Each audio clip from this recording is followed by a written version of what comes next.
What is up, everybody? Good morning. Good morning. Dr. Vibe here on the Morning Vibe, home of Epic Conversations. I'm the host of Epic Conversations 2020 Best Podcast News Award winner, 2018 Innovation Award winner given out by the Canadian Ethnic Media Association.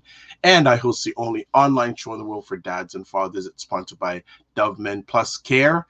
And being part of that team last year, reach out to over 100,000 fathers around the world, directly and indirectly. And as always, like to say, you're blessed, highly favored, a magnet for miracles, and a solution for someone's problem. Good morning to Mr. Ryan Knight. What's going on? Good day, good day. Always good to be with you, brother. And for those that don't know who Ryan Knight is, I'm one of the co-founders of the Afro-Caribbean Business Network. We work with entrepreneurs of African and Caribbean heritage, really to figure out what stage their business is in and help them grow their companies exponentially.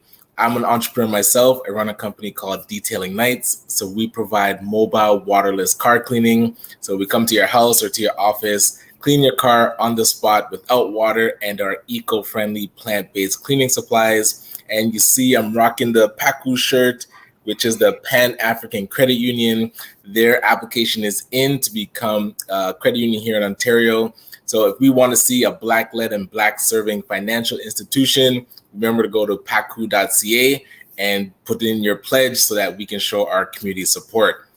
But again, always good to see you, brother. Good. How's the week been? It's been nice. You know, I got to go grab my strawberries, the family. Watson Farm. Yes, yesterday. I would have told you to meet up with the guy there. Hey, it's all good because it was kind of a last minute thing. Okay. Yeah, we were able to head there because earlier in the week it was closed, the strawberry picking. So it opened up Wednesday, Thursday. So we headed down. You enjoyed it? It was so sweet. The strawberries are like candy. It's insane. Oh my goodness.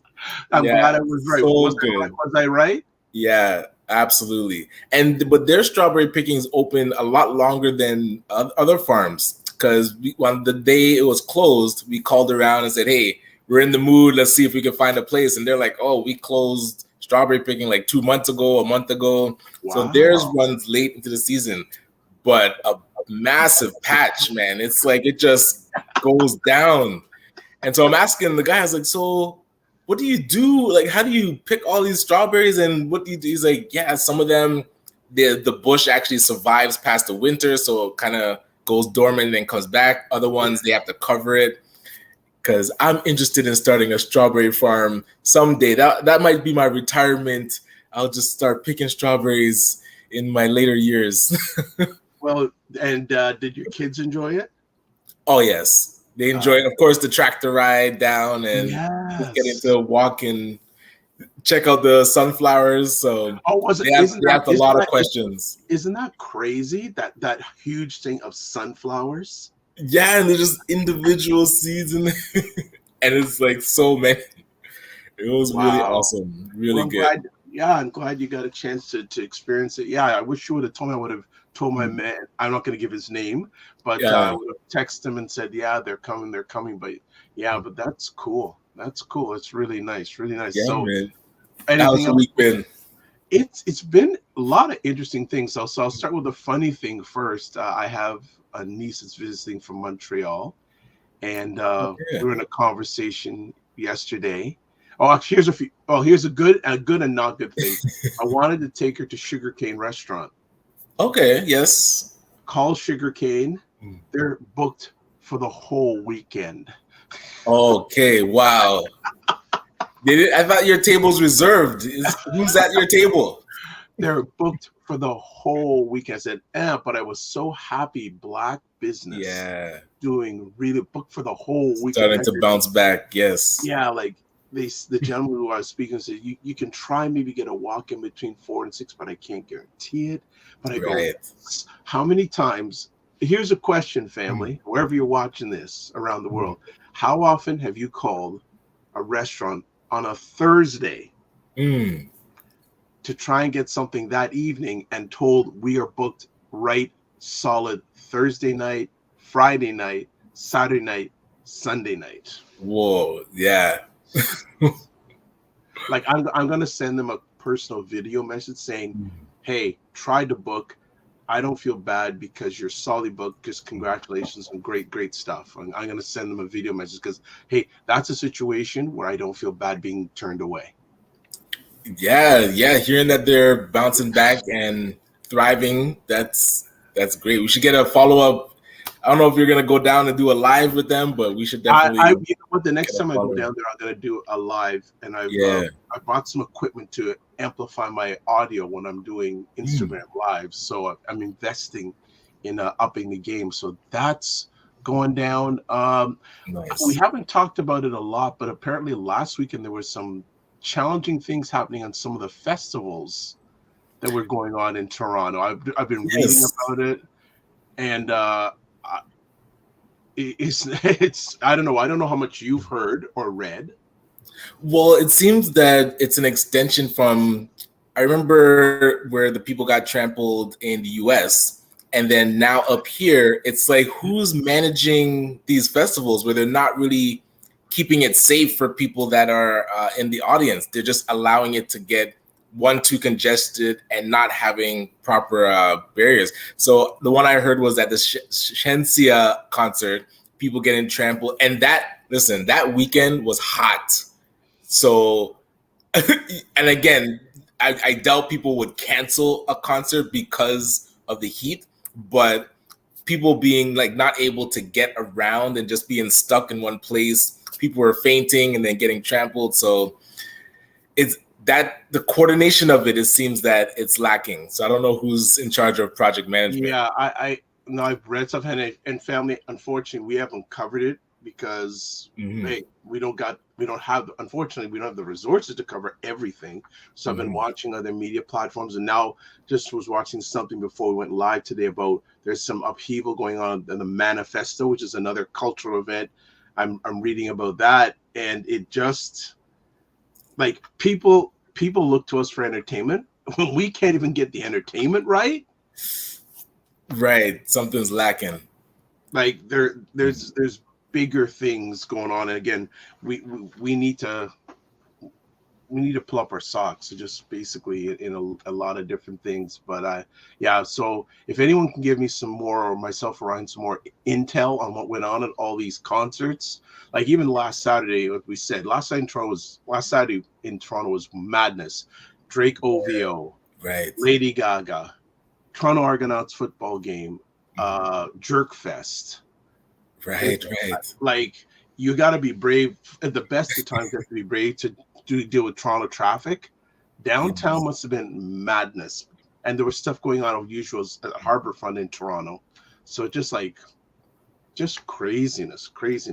But then we have a funny story. So I was chatting with my niece last night, and I don't know how the topic came out. And I said, I was talking about my dad's music collection. So my dad had a man cave long before it became an in thing.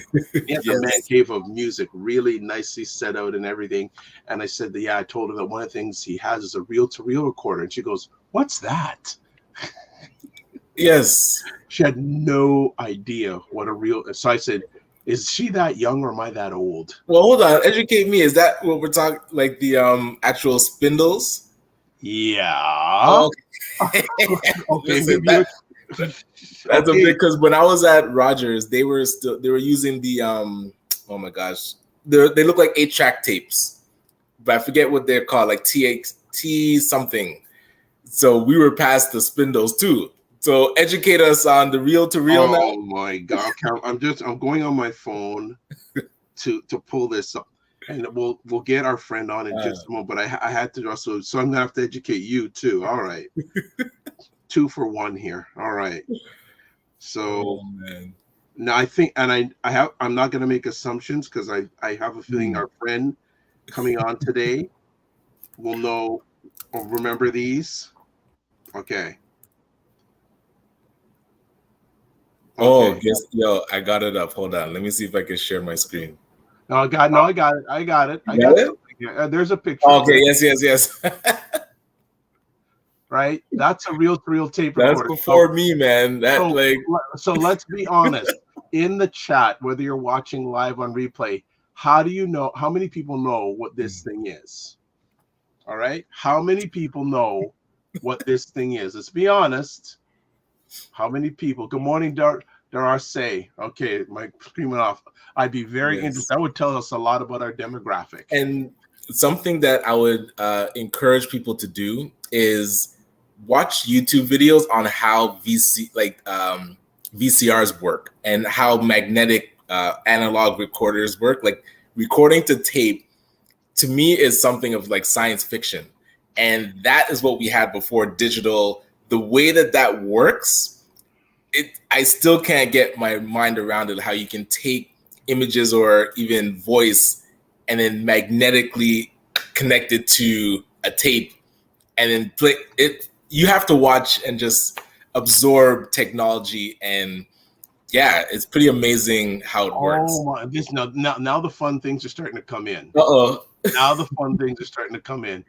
So Latanya goes, it's for movies, projections? No, it's for recording music. But she's close. That's like the same. They use the film, so they look like those the film that's in the reels when you play it on the projector.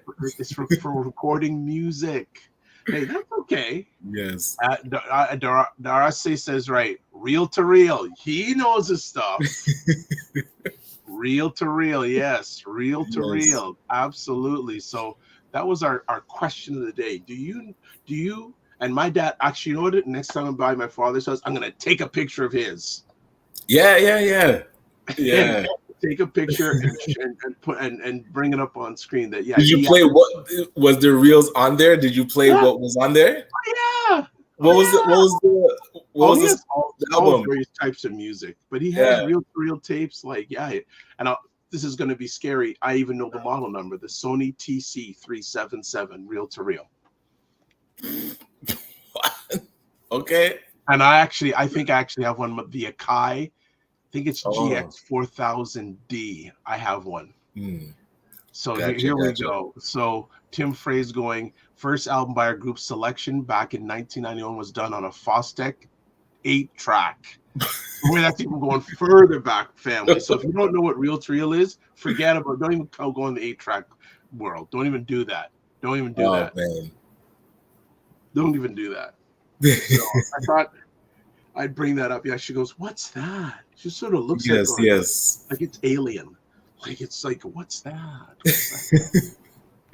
That's so good, so good. So little light fun before we get to so Darcy goes 8-track. Wow.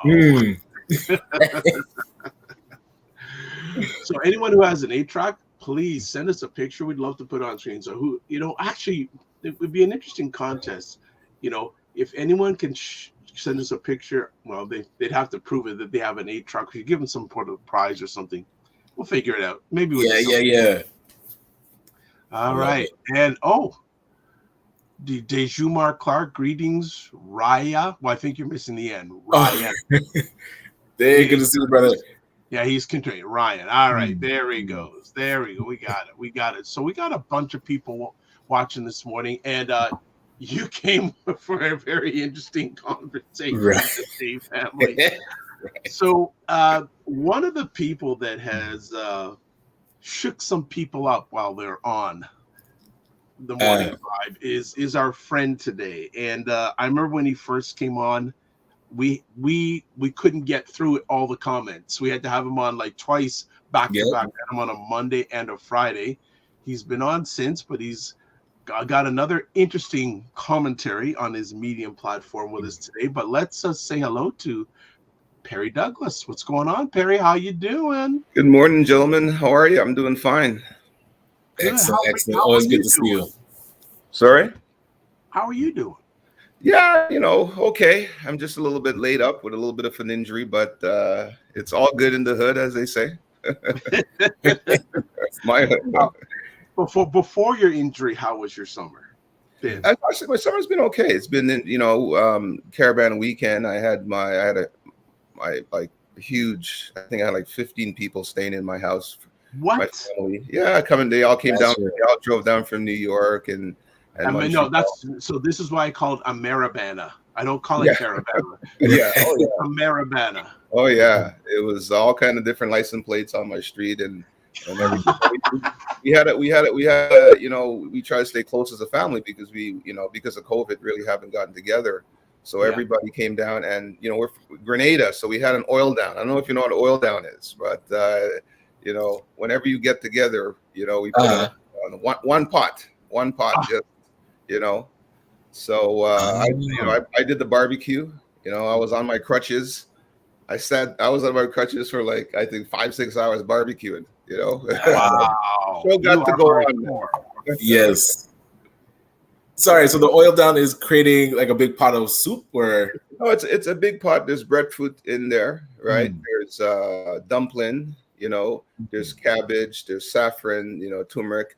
Then you just throw in what you want. The meat, it could be salt beef, pigtail, and then traditionally in Grenada you'd go on the beach, you'd take one pot and you'd put it down. Right now I'm a cook. I like to say I'm a cook. I like to say I'm a chef.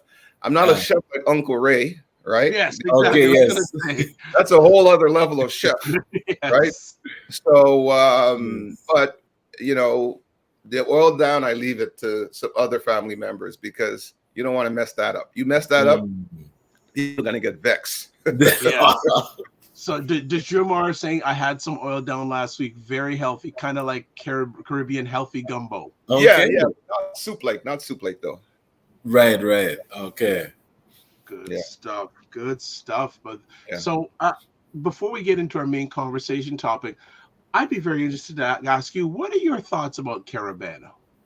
Well, my thoughts about Caravana is, a bigger thought in terms of the condition of, the Black human condition. Caravana seems to be, look, it's a parade, it's an event, it's a party, it's all good. It's a tough one for me because we put a lot of time into Caravana. I don't really know, to be quite honest with you. I haven't studied the economics of it. I don't know, what type of financial outcomes come from that. Because to me, Caravana would be great as a parade in order to, a show of Caribbean culture. Now, that Caribbean culture comes from the slave tradition and all that, but it is what it is. But it could also be an opportunity because it brings in so much dollars. It could bring an opportunity to, have a foundation there. And that money that comes in should be able to be spent in terms of veteran Black people, education and whatnot. So, I don't want to be, a wet blanket on it, but like I said, I live in reality, okay? And I live consciously of my surroundings and how things can benefit you. So I don't really see how it benefits the community. You could take a look at other festivals, Italian festivals or whatnot. There's also, whenever they do those festivals, there's a financial benefit or an economic benefit to that community directly. You can look at all Chinese, whatever. But we seem to just party and don't see, how it benefits us, right? Where every other culture understands how things benefit us. And that's the first principle of self-preservation, right? So it's a party, and then you go home, and then what? So that's like I said, I don't really want to be a downer on it, but that's my view. Well, I don't think it's a downer. I agree with you. Yeah. Right. I think the world knows that people that look like us, we can party with the best of them. That's right. Right. We can party and cook with the best of them. Correct. Right. But that's where, like, looking at the past 50 years, Caribana has been since 67. Every tradition that we have, what's been built from it? So we have Black History Month, we have Caribana, and you look at today and you can see there's no infrastructure that's come out of it. It really just is a party, or it really just is a celebration. So you wonder, like, who's in charge to think of these things? Like, somebody should be looking at this and being like, what is the ripple effect of Caribana, the tourism, the hospitality, like everything that it affects? And we haven't really latched on economics to it. We have to reassess and audit that. But again, that's kind of a separate topic. We should bring some people on from Caribana to talk about the history. They won't. Don't waste your time. They won't know. But Ryan, you bring up a good point. The purpose of it, I think this is good in terms of my article too. The purpose of it is, what is your purpose in life? What is your objective? What do you stand for? What are you trying to get out of life? Because coming and partying for the sake of partying in a world where we're connected by technology, where there's no, for example, technology app. So, for example, you say everybody who's coming in for a Caribana, they get the app. And if they stay in this particular hotel, okay, and they book through the app, a percentage of that booking goes to the Caribbean Foundation. You will be able to generate millions, if not billions of dollars annually from your parade. That's how you leverage it, right? As opposed to now, you get nothing, zero. And people are now buying costumes for $800, jump up and down in the street and whine. Yes. And you're still going home broke. Okay? And you have to understand the tradition of Caribana, or the tradition of crop over or whatnot, the tradition of alcohol or whatnot comes when the slaves worked all day long, right? And they would give them the alcohol, they would give them the party for them to forget about their condition as their reality. Forget about their reality. Okay. So what in effect Black people are celebrating through Caribbean, crop over, whatnot, is the slave plantation system where you work. The white guy gets all the money, okay, but for a short period of time, you're allowed to party, go crazy, and forget about your worries. But you still go home poor. And in the 21st century, if we can't elevate our thinking beyond that, the world right now in this Build Back Better decade is going straight up, and the Black community is regressing. Right? It's regressing. It's as simple as that. You may think you're regressing, you may think you're not regressing, but you are regressing. And we fall for all these silly emotional things in terms of whatever, but none of that is inside the reality of how the universe works. Right? And as long as you don't understand, or not want to understand, or be willfully ignorant to the reality of how the universe works, you will suffer by the universe. And that's what's happening to Black people at this particular stage. Facts are facts. You can say whatever you want, right? You can think about whatever you want. Reality is reality. Math is math. Well, it's interesting that you mentioned, and sorry, because you talked about Caribana, or alcohol, being a tool that was used, and giving people time to just let loose but get back to work. And now your article talked about Christianity as a tool that's being used to oppress. And before we even got into it was like, we know that this is going to spark or trigger people because, especially coming from the Caribbean, we're so ingrained into whatever Christianity or different religions. So now I would love to get your perspective on why you felt you had to write the article, and then educate us on what Christianity was actually built to do. Yeah. So the article comes from a section of my book, in part 3 of my book. And then, I edited it, and boy, the more I edit, the more I'm like, oh my God, okay, I got to expand more on this concept. And, my uncle, my uncle Walter, he sort of advises me a little bit about. He's a PhD. He's a scholar. He has multiple PhD in religion and philosophy and all that, right? So so we're talking. So I end up, okay, I'm just going to take this little excerpt out of my book, and I'm just going to write a little something on it. And that little something is like, so that's how it came about. But what I'm trying to explain in my book, is for us to understand, the world. How do we understand the world, and how do we understand a position in it?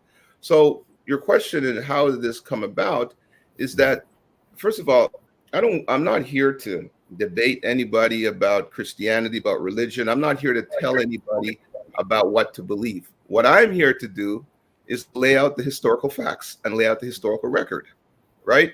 Because the problem with us, I think in the beginning of my article, I say, we as Black people fall for things and believe in things without any evidence, right? So for me, I'm saying here, let's look at the evidence. And do you even you're celebrating a religion, right, that you don't even understand how that religion came about. You don't even understand over the last 2,000 years how that religion has systematically been built based on white supremacy and Black inferiority. How that religion was built based purely on economics. So you have to go back. You have to go back to the Mediterranean, the Stoic, days of Aristotle and all those type of things, and then you have to go back, between 200, 400 AD, to understand the Roman Empire, okay, and how the Catholic Church, okay, through violence, okay, suppressed free thought, free thinking, okay, suppressed what they called paganism, and wanted to create this one religion. And how this one religion was built, it was built on, this one God, superiority. So basically they say, okay, paganism or all other religions have multiple gods, right? And now there's only one God. And, they created this story of a white guy, blonde guy with blue eyes being born in the Middle East. Okay. Right. So there's no science or anything. These are all stories. Okay. So you got to ask yourself, from a scientific perspective, scientific fact, all life came from East Africa, identified over 7 million years ago. That's scientific fact. Every scientist believes that life started in Africa. Okay. And, if you understand it, we didn't just, some guy didn't wave a magic wand and human beings showed up on the earth. The earth is old. Okay. Billions and millions and billions in terms of the atmosphere and the planets and all that, but millions in regards of human evolution. So we move from Homo erectus to Homo sapiens. And if you look, I put a picture there of how, over millions of years, people walked out of Africa all over the world. Okay. Talk whatever you want. That's scientific fact. Okay. And if you don't believe in science, I don't really have any time to debate you. So what I'm trying to say to you, how do you go from all life beginning in Africa? Okay. Do you think it's an accident of all life beginning in Africa to white supremacy trying to, even though science knows that, trying to push that aside and create a story of a white, blonde, blue-eyed Aryan race guy, right? Who happens to be your Lord and Savior. Okay. So all I'm asking people to do is just think for a second, think and understand. And then what you have to understand the history of Christianity. If you go through the history of Christianity, and it's a great example of what's happened today with the Pope, right? And the Pope came to Canada and still didn't, remove that, forgot that doctrine, remove that doctrine where basically it said, Christianity, we can suppress everybody. Where do you think this came from? This is over 2,000 years old. So you believe in a God that has been fundamentally created, to suppress you. So you have to go through the facts. You got to move emotion aside, stop believing in stories, okay, and go through the facts. And if you take the time to go through the facts, you will learn. You have to learn. You have to read, man. You can't be on Facebook every day watching TikTok videos and think you're going to educate yourself. So, it has been shown Facebook and social media makes you stupid. Okay, there's a big research report out there today. That's the dumbing down of America. This is what's happened now in the Donald Trump era, right? Because one more thing. Go ahead. Okay, so if you look now, go ahead. Donald Trump, right, as an example, okay, he's an idiot. Everybody knows that. But there's one thing. What the underlying principle there is white nationalism, white Christianity, and they believe, irrespective of anything, Donald Trump is protecting the white race because mathematically you're a minority, right? The white people are a minority, so they feel under threat. So as stupid as it may sound, believing in Donald Trump, what they're believing is they're believing in a race, and they're believing in that whole white supremacy. Everybody else is inferior. So all these things still apply today, but you have to understand how they apply by going back in history. And I wasn't sure if there's some comments, but I was curious your thoughts on, because I was listening to John Henry Clark, and he talks about the introduction of Christianity into Africa, and a lot of things that were introduced from Europeans had no benefit or positive benefit for Africans. And so I started reading a bit deeper, and the book, The Destruction of African Civilization, talked about how religion was used to infiltrate and take down a lot of empires. So I'm curious your thoughts on what makes Christianity so powerful that we're still stuck in it, even though if we look back in history, we see how it was used to really oppress us. Yeah. Like as early as now, like slavery, we know they used Christianity to enslave us, yet we still will go to church and be Christians. So excellent question. That's, that it goes to the crux of it. Human beings need stories. Okay. So religion is a primitive function of explaining things that we don't understand. Right. So when we go back thousands of years and whatnot, people don't understand the universe. They don't understand the sun. It was only really in the 14th, 15th, 16th century that we had the enlightenment of mathematics and engineering and all those things. So a part of the human condition is the need for security and feeling safe. Okay. So what we do, when people don't have an explanation for things, they make it up and they create a story. So Christianity is a wonderful story, and it gives you comfort, right? Which all religions do. You need tradition. You need to have, some form of tradition, form of rituals in order to survive out there. That's the emotional need of people. So your question in terms of what that I guess a doctor professor had said, what happens is that I'm not going to go back to the, Christianity, destroyed African culture and whatnot. Christianity is an economic construct. Okay. So again, we can't understand our present if we don't actually understand the past. Okay.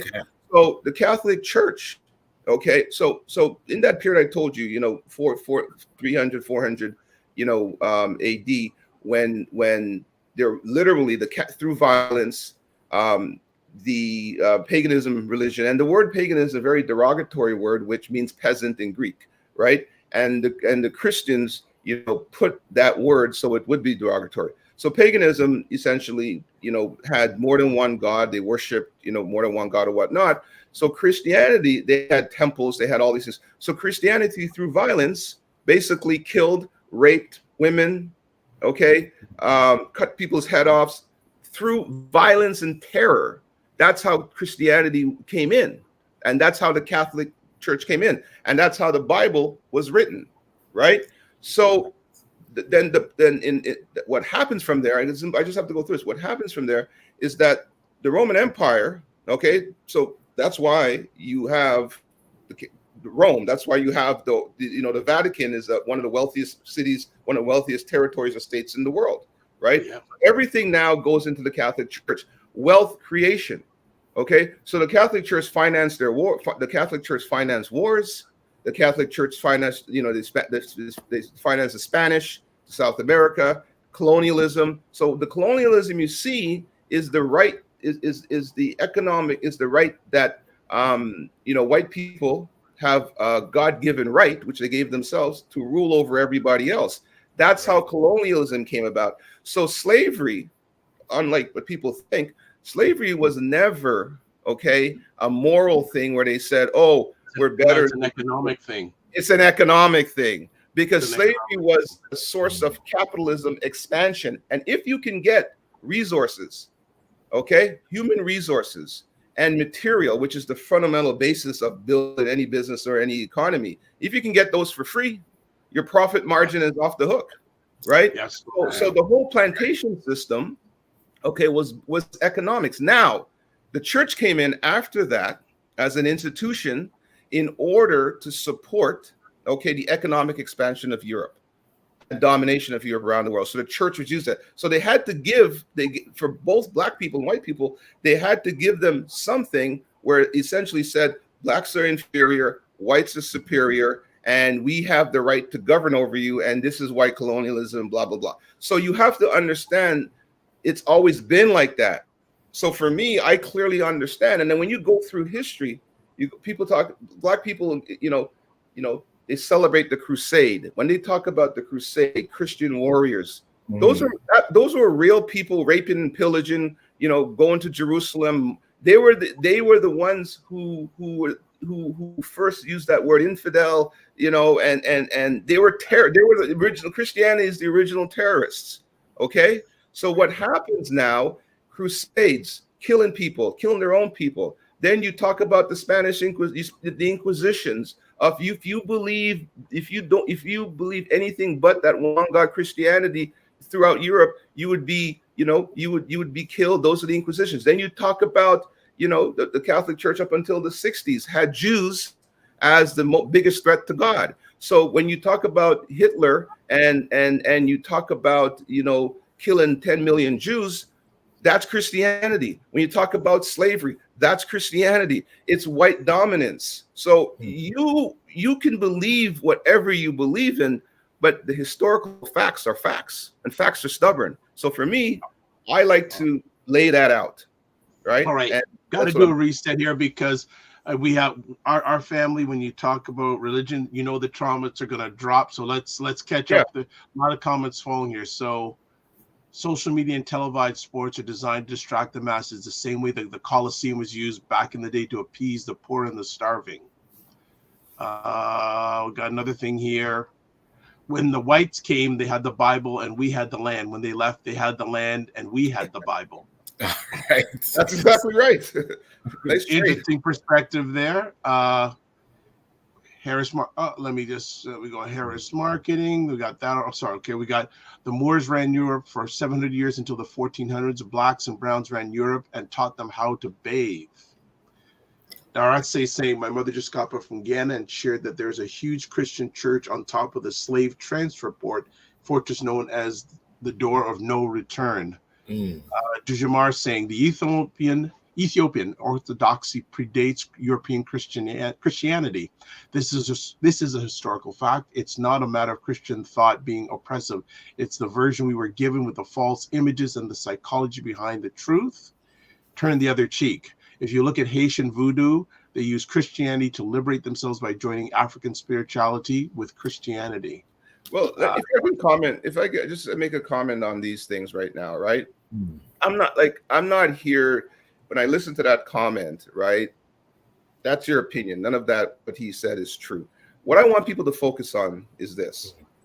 I'm not here to go back. It's a waste of time to go back and, blacks ran this, blacks ran that, or blacks did this and blacks did that, and then we lost. No. What's happening now? What I'm trying to do is give you an understanding of how the universe works, so you can apply it to your life now. Going back and saying, blacks were kings and queens, and it doesn't matter, because this is the past. You can't change the past. It's what do you do next? So my objective in writing this article is solely for people to understand how to critically think, move to science, and understand the reality of how the world works now. So I'm not here to debate anybody about their Christianity, about whatever it is. I'm just saying, understand, think how you exist today is, and how you think today subconsciously is based on certain constructs in the past. But I'm not here to let's go back and change it, because it is of no benefit to us, right? It is no benefit. So how do we move? How do we understand what has happened, recognize that, be conscious of that, and understand how to now use that to win for ourselves in the universe? That's my only objective. So I just want to, Ryan, I'm going to just catch up on the comments and you can come back in. So marketing says the Vatican is a country, not a city. There is a border between it and Italy. And Harris Marketing says the pseudoscience of eugenics. So we are caught up with comments. Ryan, go ahead. So I'm very curious going forward now. So we read the article, we know about history, and now you're saying going forward, what do we do different? Is there a way to use Christianity to our benefit, or is it something that you feel needs to be eliminated and we move in a different path? Yeah. I mean, look, at the end of the day, there is no, I don't have any, to eliminate it. And that's kind of a waste of time. What I'm trying to get people to do is just to think and understand that the world is based on reality. The reality is, right, that, here's the world functions on economics. The world functions on simple principles of self-preservation. The world functions on, in order to have political power, you need to have economic power. Those are fundamentals. Okay, Europeans figured that out, and they went out there to dominate, and they did a good job at it. And that economic power gave them political power. So for you, in your world, in your universe, if you understand, this is how the world works, okay, then you now have to plot your strategy in order to succeed in the world. We, Black people, get easily distracted, okay? You see, what happens is that when people understand, you can distract Black people, and they're going to go run up and down. They're going to go to Caravana, okay? Well, white people understand, hey, we control the economics. So you have to understand, and you have to start thinking differently, that we now have to control the economics. There is no magic bullet. There is no government program out there that's going to change your life. The only thing that's going to change your life is for you to live in reality and understand that it's up to you in the end, which Aristotle said over how many thousand years ago. And we can't keep falling for stories. We can't keep falling for government programs or do this. Nobody's going to help you, but you're going to have to help yourself, like every other group of people have done in the world, right? So if you can think clearly, and if you can think in reality, and then you have a chance. So this is where, what types of questions should we be asking? So now we're going to church. What types of questions should we be asking pastor or the leader of the church? Even with Caravana, what kind of questions should we be asking people that lead and money's actually flowing into our church? But like you're saying, it's more of just a distraction on the Sunday and you kind of go back. You really don't know the economics of church. So what are some better questions that we should be asking? The church, you can't be asking the church because the church is there as part of the, you can't, right? So but we can't keep going down the same path, because that's a path of perpetual just the hamster wheel. Because the pastor is part of the church. So he's there to support the church. Every answer he's going to give you is part of the church, because you're now asking him to discredit or not qualify the church. So it's what it is thinking for yourself, doing for yourself, reading, okay, understanding how things work, moving away from social media, getting into understanding things from a much more deeper concept. It's thinking for yourself, self-reliance and self-understanding, as opposed to always going to somebody or someone in order to find the answer. So you can't go to the church. Look, at the end of the day, for me, I'm going to make a fact. The church, what I'm going to call the Black church, coming out of the slave tradition, is a functional thing situation, because we needed a church, because your humanity needed some form of spirituality in order to survive. So the slaves used the church and built the black church out of that tradition in order to give them some form of solace to survive. Now, I'm not going to fault, we didn't live in their time. So I can't be like, hey, it was a bad thing. So the black church is as an institution, it's good and it's fine. But we're at a point now, we have to separate the fact that we can use the black church for our own emotional strength, our own emotional ties and all that. But we can't, but we have to separate that. We can't listen to the Christian messages, because that Christian message is essentially one of construct of European and white supremacy dominance, right? Yeah. So parse it and say, hey, you know what? Let's use the church. Let's use the black church. Let's use the spirituality element to satisfy our own human condition.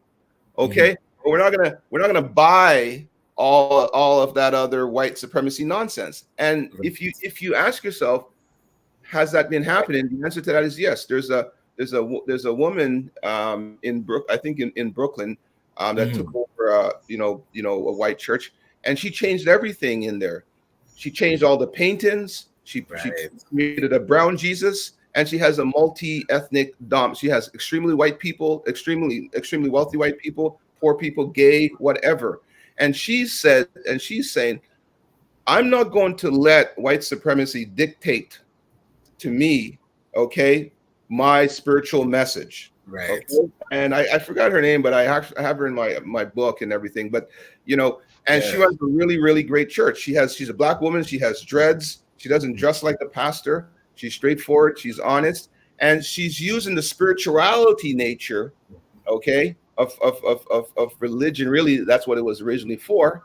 And she's removing all that white supremacy nonsense, right? So go ahead. So what I'm saying is that that is an example of critical thinking.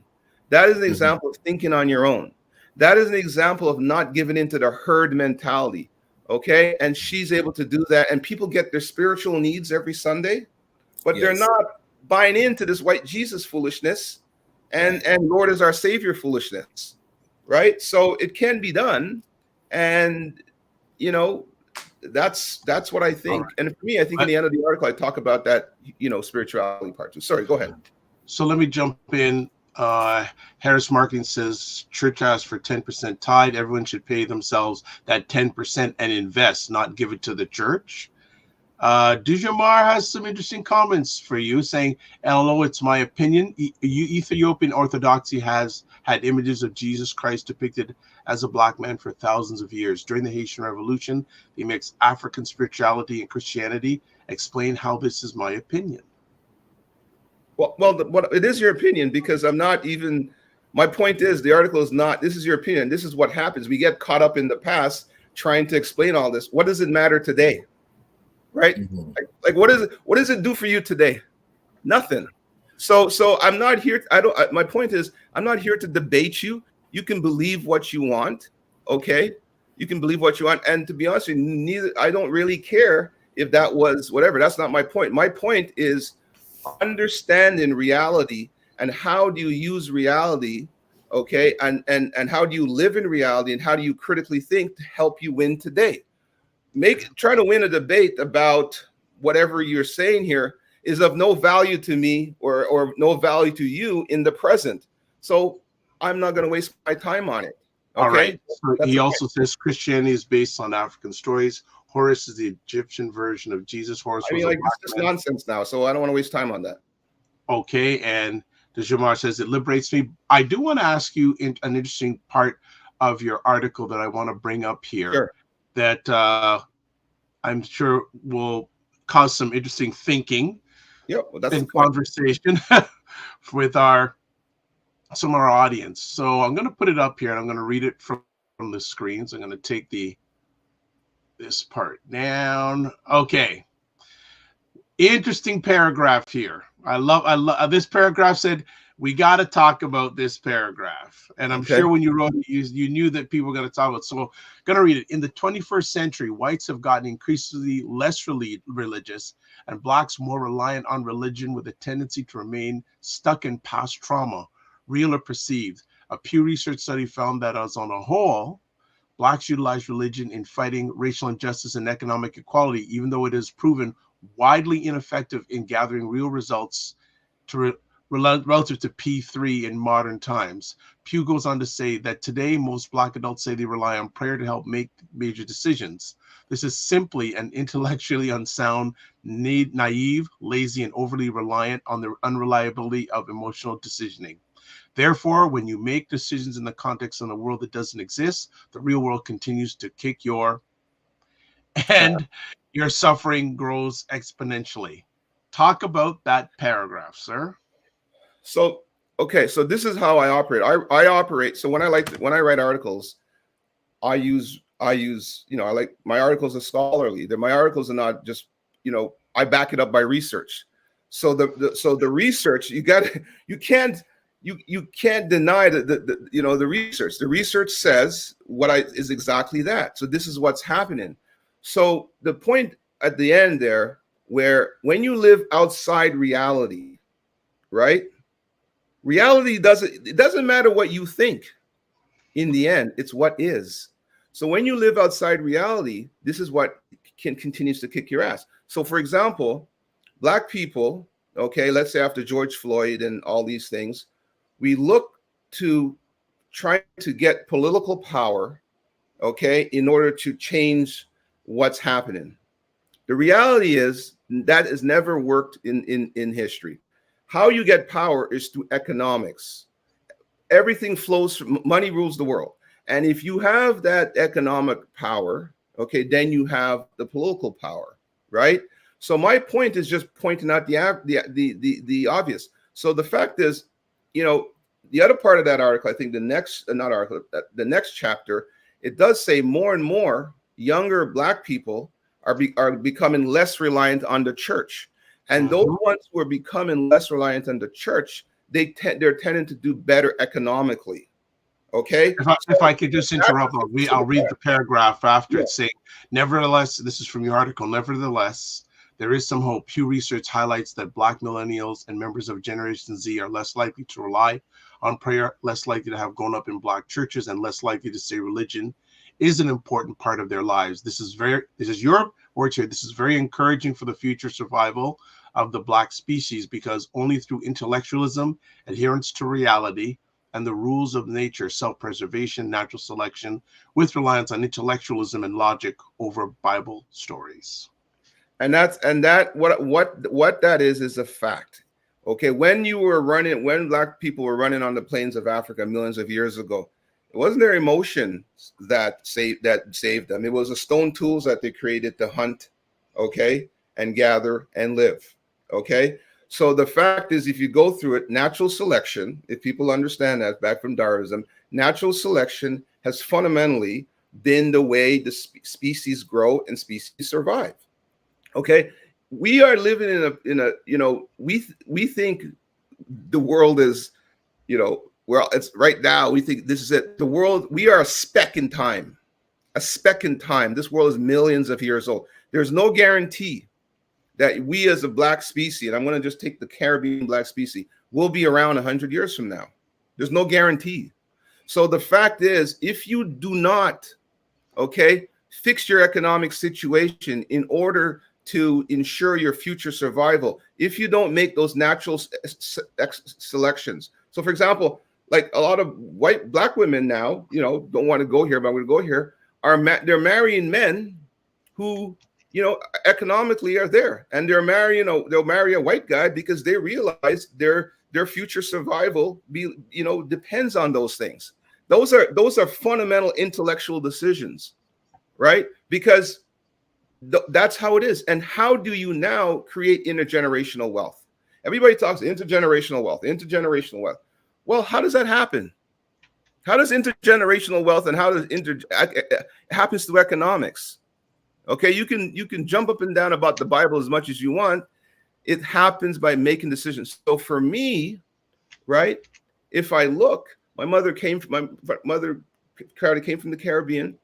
They did, pretty much, they weren't educated, so they did labor, but they saved.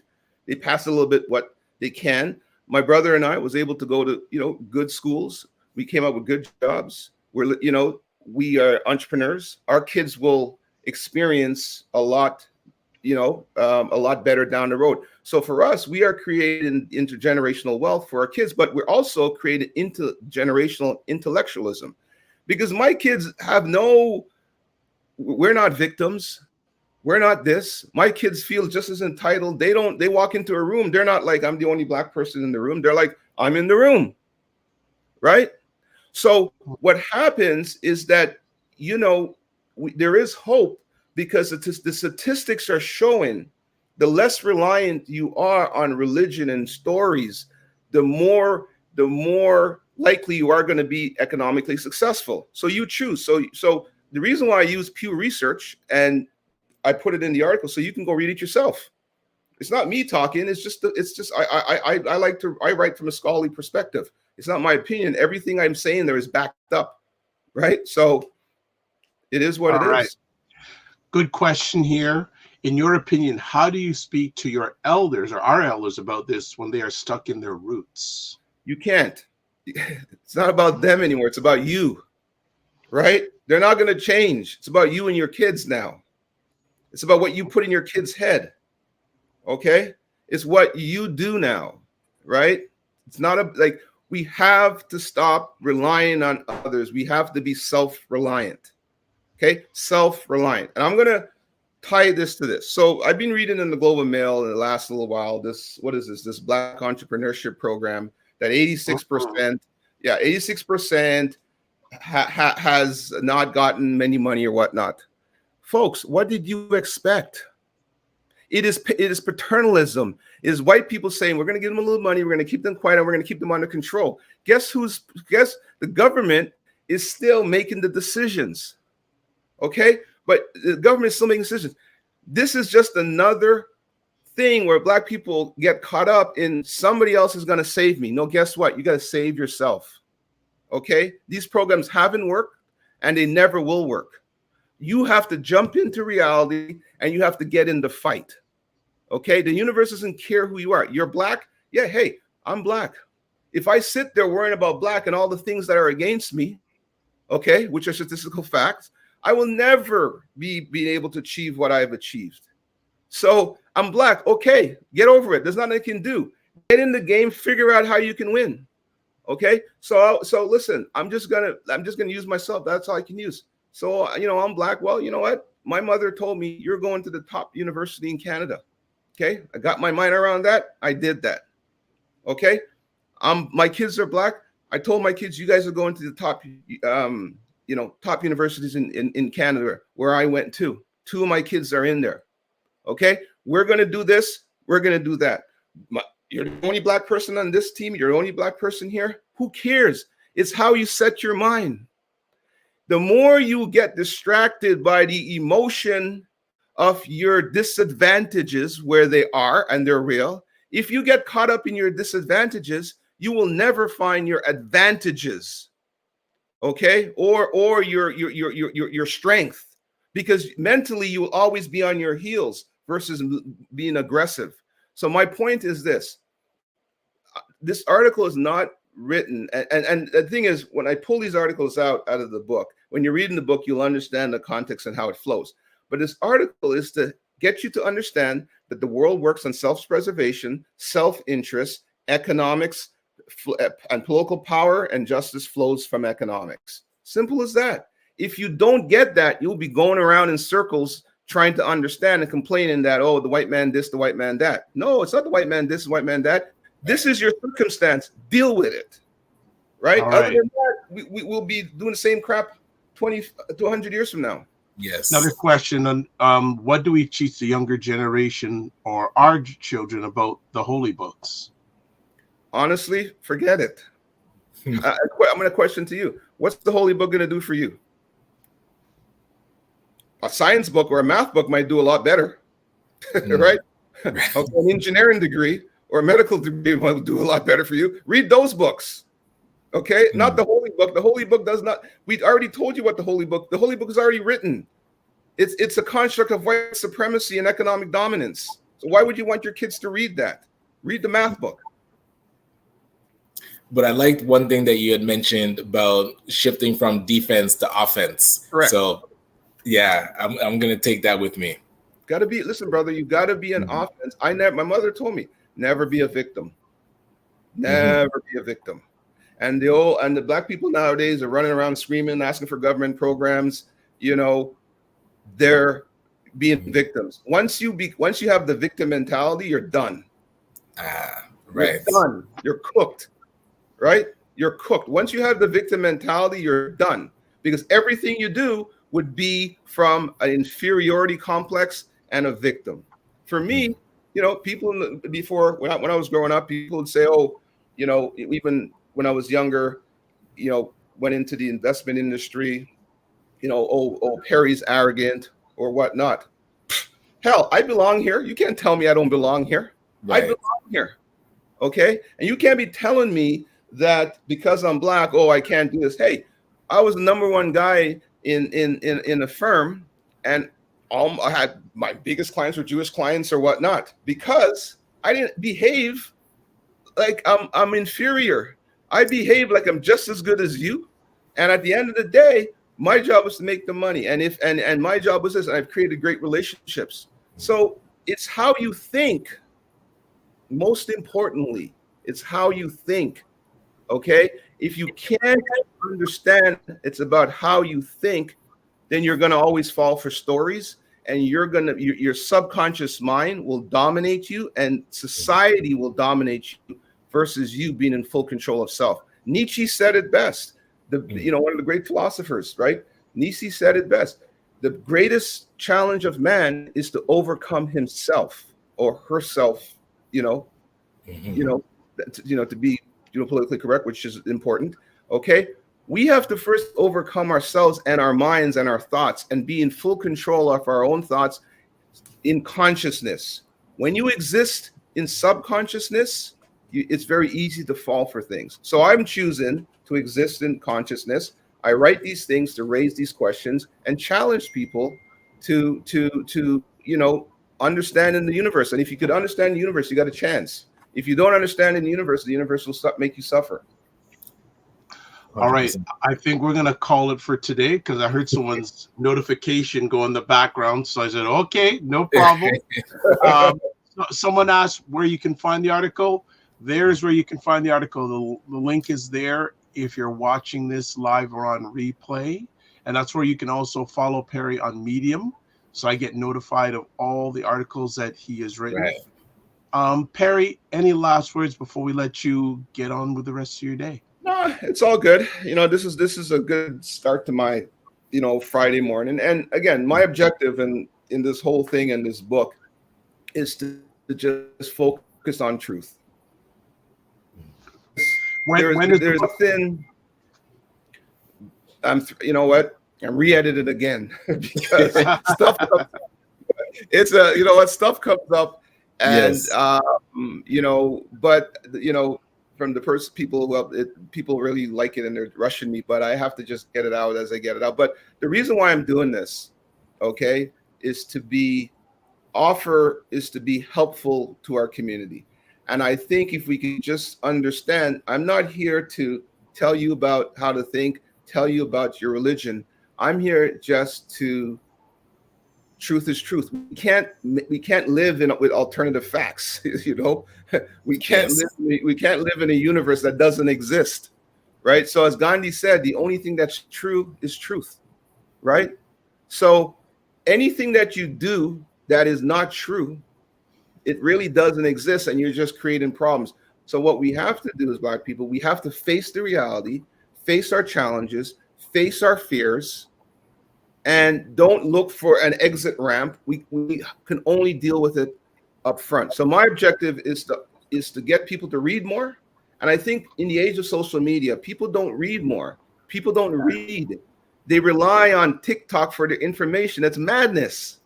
Right. It's madness. right? They think they know what they're talking about. Oh, I saw this on TikTok. Oh, I saw this on Facebook. This is the de-intellectualization of our people. And Black people, based on the statistics, are one of the greatest users of social media. And they are the number one. Television and social media. And we rely on that for our identity, and we rely on that, and we don't read. And what happens is that de-intellectualizes us. It increases our emotional decision making, and it works against us. So I'm trying to tell Black people, you can't learn from social media. When you do that, you're de-intellectualizing yourself. You actually have to read. I know it's like yes. You gotta read. It's like I'm telling people they have to read like it's some type of you gotta read. Well, it's interesting you're saying live in the objective reality, not delusion. Personal responsibility and accountability for your own life. Take back control. And just to add on what Perry's saying, the average North American reads one book a year.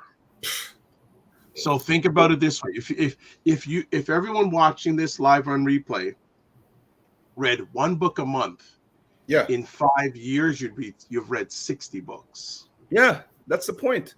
You have to read because you the thing is, right?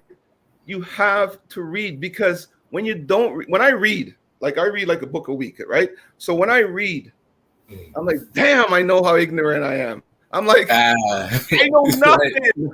Yes. I read this. Oh my God, I read this book. I know nothing. So that's why I realize the more I read, the more I educate myself, the more I know how little I know. Well, hey, one of my mantras is the more you know, the more you need to know. Absolutely. And this is what has inspired me to read this book, is to write this book, because I'm like, Black people don't know, and it is a journey for myself, for me to educate myself, for me to educate, my family, for me to be a better, father, to be a better, husband, to be a better guide, Black man, in my family. So, say that again. Better Black man. Better Black man. Exactly. I'm 100%. I'm trying to take control of my own identity. I'm not letting social media. I'm not letting, other people take control of my identity. It's like if you see a Black man in a car, oh, he must be an athlete, right? My son, for example, is 6'2", muscular, built. He can be a wide receiver or whatnot. And everybody's, oh, you play football or you play basketball? No, I play golf. I play hockey, right? So what it is, okay, it's about taking control of your life and allowing, for you to set your own identity, as opposed to social media or society or the herd setting your identity for you. So, if I'm driving down, or whatnot, and if a young Black man is in a nice car, or a Black woman, everybody thinks they're some type of entertainer. That's what goes into their head. Right. They don't think they're a professional or whatnot. And what happens now, Black people buy into this, and we grow our kids up to be entertainers, in the sense that everybody wants to be a rapper, everybody wants to be an athlete. There's fundamentally there's nothing wrong with that. But what happens is that we now let our kids go in defining success in the area of sports and entertainment. Okay? But we're not defining success. So as opposed to, why can't we become the NFL owners? Right?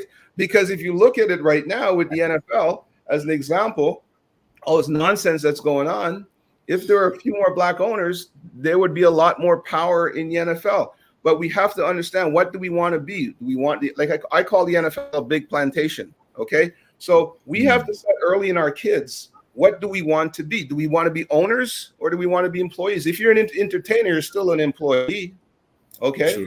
Sure. So it's all how you, it's really it's how you think. I don't have enough qualification to tell people what to believe in religion. Okay, what I do though, I'm pointing out the science. Okay, and you can't get away from science and math. And the fact is, if you can think, okay, you can be. But if you can't freely, if you don't have free independent thinking, you become a slave to society. And for me, slavery is over. All right. Perry, if you ever want to run for politics, I think you just dropped your campaign speech right there. I think always a pleasure. I think what also you would agree, Perry, and I want to paraphrase, you want Black people to control their own narrative. Bingo, brother. All right. Yes. Perry, take care of yourself. Stay healthy. We'll be in touch as always soon. Have a great weekend, and love to you and the family. All right. Same to you. And God bless. Kidding. Thank you. There we go. Another epic conversation today. Epic Perry was on fire. He was getting passionate and boom, boom, boom, making it happen. Making it happen was good stuff. Thanks for everyone for the interaction, especially live. It was good stuff today. Really 100% loved it. So what's going on for you on the weekend? Yeah, weekend, I think, is chill. Tomorrow's, family day. We're going to find some interesting stuff to do. Fantasy Fair at Center Island. We're going to try and check that out. Man, you do a lot of you love traveling in the traffic, eh? You got to navigate somehow. But I will say we took the GO train from Ajax downtown to attend the Caribbean Tales media launch. Okay. So how was that? It was wonderful. So there's a documentary about Jean Augustine that's going to be, I think, premiering September 9th. But hey, just getting to be downtown and walking around downtown without my car felt strange. But yeah, the kids, they loved it. They got to kind of see the trailers for the movies, and they're like, whoa, are these movies going to, because it's in a theater. So they're asking the trailers that are showing for the film festival. It's like, oh, when are these going to be in the theaters? So it's like educating them on like how festivals work, and yeah, all Black talent and Black directors, producers, the whole nine. So yeah, looking how we can support Caribbean Tales going forward. Excellent. How's your weekend shaping up? Oh, and Tim saying things you do when you have kids. LOL. Yes. Well, today is quite packed. I have to do a training session for Super Dad, Super Kids today. And if those who don't know what that is, it's actually a parenting program specifically for fathers. So I'm going to be I'm co-facilitating a training session of about 50 people from 1 to 4 on a Friday afternoon. Very cool. Nice. Tomorrow is somewhat quiet, and then Sunday at 5 p.m. Black Canada Talking with Nakembe. Okay, nice. And check that out. Digital stuff, and then Sunday night we have State of Things with Anisha and Jill. We've switched it from Saturday nights to Sunday nights for the rest of the summer.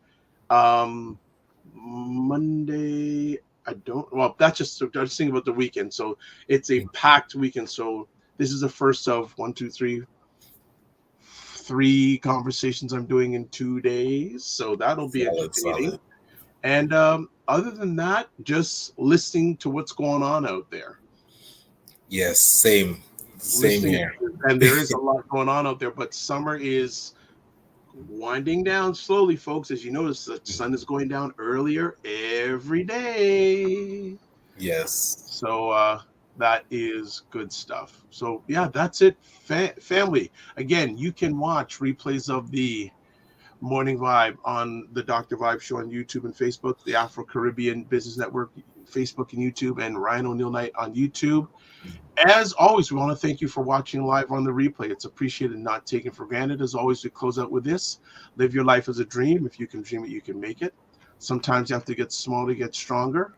Block assumptions, then aim bigger, aim better, aim higher, aim wider. Love, faith, and respect. Remember to give yourselves grace, and don't just manage your time, manage your energy. We will see you on Monday. Have a great weekend wherever you're watching. So just have a great time wherever you are, because you may be watching this from replay and it may be Monday. So wherever you are, have a great day. Be well. Keep the faith. Bye.